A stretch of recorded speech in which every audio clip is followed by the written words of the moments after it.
Good morning and welcome to the ADS Securities Markets Update.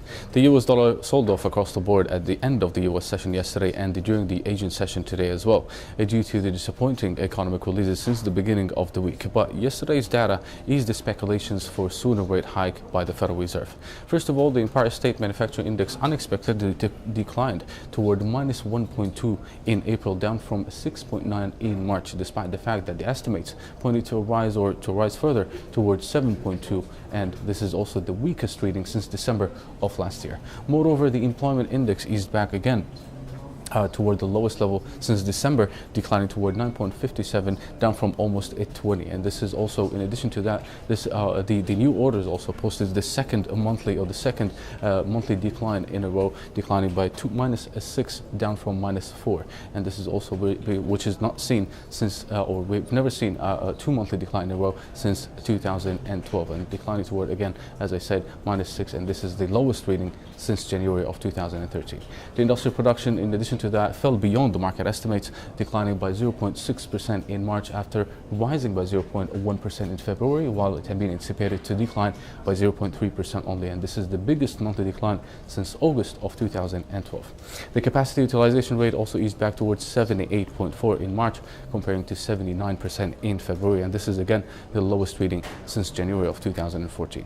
The only positive number came in from the NAHB Housing Market Index, which increased toward 56 in April, up from 52 in March, which basically was even revised from 53, or revised lower from 53, and this is the highest reading since January of this year. As for the central bank's decision, the ECB decided to keep the current policy unchanged as widely expected. However, Mario Draghi also reassured the market that there is no intention to cut the deposit rate further, and that the QE program will last until the projected end date, which basically in September of 2016, and this was enough for the euro to rally again above 1.07 yesterday. The Bank of Canada again left the current policy unchanged yesterday and closed the door for further easing in the next few meetings, saying that the economic risk is fairly balanced after the latest rate cut, and this is why also the dollar CAD tumbled toward 22.50s this morning, down from 25.70. But this is a very important close yesterday, that we had this support area since January of this year, but with this breakout yesterday, further downside could be seen in the next few days.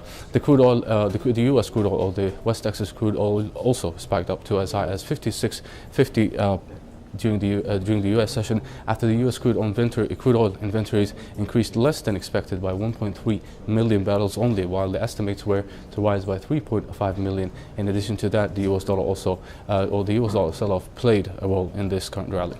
As for the Asian session, there were also a few economic releases from New Zealand and Australia, which had a notable impact on both the Aussie and the Kiwi. But beginning with the New Zealand, the Business Manufacturing Index also eased back again toward 54.5 in March, down from 56.1 in February, which is the lowest reading since almost 2 months. And this is why also, and as a result, the Kiwi dollar again eased some of yesterday's gains, declining back toward 75.90, reaching as high as, after reaching 76.40. However, right now we have a breakout of a downtrend on the 4-hour chart. However, we still need a confirmation to break above 76.97 in order to continue with further gain. Otherwise, we might see another test for the trend line, which also stands around 75.30.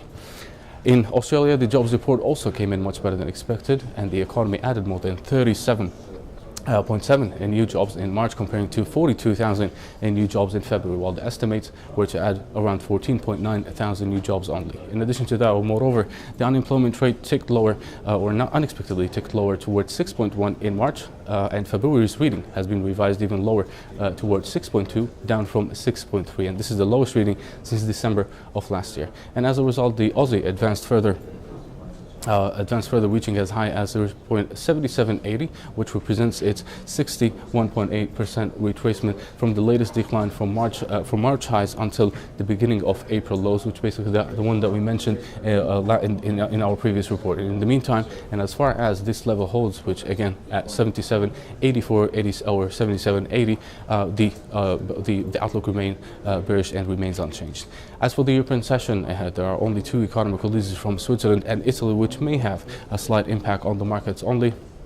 Beginning with Switzerland, the PPI is expected to rise by 0.1% in March after declining by 1.4% in February. And if the numbers came in or comes in as expected, this would be the first monthly increase after 7 months of consecutive declines. In Italy, the trade balance surplus is expected to widen again toward 1.21 billion euros in February after 0.22 billion euros in January, which would be also the highest reading in almost 2 months. Finally, in going to the US session ahead, there are many economic figures, and figures will be released during the session today, which is likely to have the major or the biggest impact on the markets today. But traders will be looking today at the building permits, housing starts, Philadelphia Fed manufacturing index, in addition to the weekly jobless claims, and most of these data is expected to be positive. However, the recent economic figures have been disappointing. Therefore, there is a possibility for another disappointment today.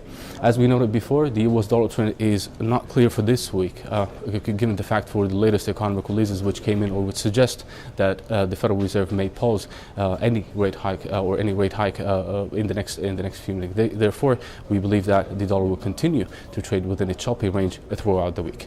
This is it for today. You can follow us on our social media sites, Twitter, Facebook, and YouTube to get the latest economic releases, reports, and analysis. Thank you for watching. I'll see you once again tomorrow.